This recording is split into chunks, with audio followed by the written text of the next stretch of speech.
celui qui voulait devenir le prochain Stephen King québécois, maître de l'horreur, mais qui s'est fait voler sa place par un autre prodigieux auteur du même nom. Et non, je parle pas du grand Patrick Sénécal, mais bien de Patrick Isabelle. Je m'appelle Anaïs Prien et aujourd'hui, dans ce booktube, je vais vous présenter le livre Anna Caritas qui vient de l'édition Les Malins.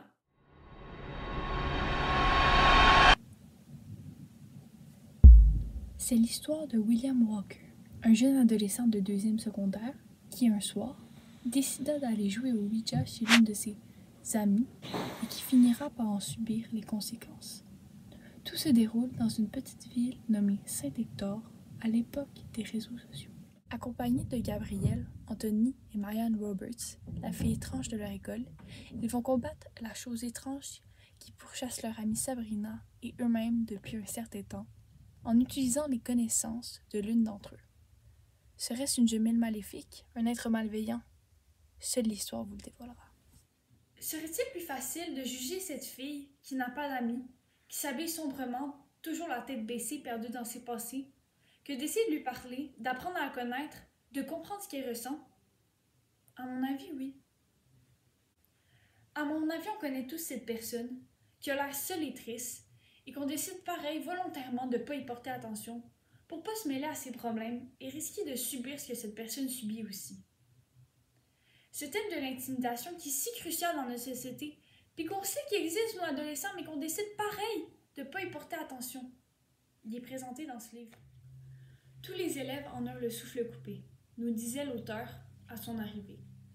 Tous les élèves chuchotaient lorsqu'elle passait près d'eux.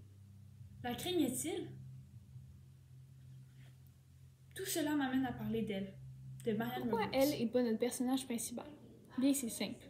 Je la trouve juste plus intéressante, atypique et marginale. Marginale, en d'autres termes, qui vit à la marge de la société, à part de celle-ci. En effet, on peut remarquer qu'elle sourit rarement, toujours les mains dans les poches, le dos courbé, la tête baissée et les cheveux en pagaille. Personnellement, je la trouve courageuse. Jamais, au grand jamais, elle ne s'est plainte de tout ce qui lui arrivait. Ça m'a permis de voir que plusieurs personnes ont beaucoup de bravoure et surmontent tous leurs problèmes. Si j'avais été à sa place, j'aurais trouvé ça vraiment dur, puis j'aurais eu de la misère à supporter tout ce qu'elle a subi. Finalement, j'ai décidé de vous parler du style de l'auteur, car j'ai apprécié le fait qu'on ait l'impression de participer à l'histoire comme si on était des spectateurs de celle-ci, mais qu'on ne pouvait pas la changer. J'ai aussi aimé que l'auteur décide d'utiliser la langue familière lors des dialogues et la langue standard lorsqu'il nous la racontait. Personnellement, j'ai trouvé plus facile de lire Anna Caritas que l'Orient Express, car comparé à celui-ci, qui est écrit en langue littéraire, Anna Caritas est beaucoup plus diversifié et vient plus rejoindre les ados de nos jours. De plus, ce qui nous fait encore plus accrocher dans cette histoire, c'est qu'on veut toujours savoir où ça va finir par aboutir. Pour conclure ce booktube, je pense que vous devriez ouvrir votre cœur, car les personnes qui ont l'air les plus singulières pourraient s'avérer être vos meilleures rencontres et de loin. Je souhaite à toutes les personnes qui aiment ce qui a rapport avec l'au-delà de lire ce livre, parce que c'est vraiment un livre rempli d'esprit.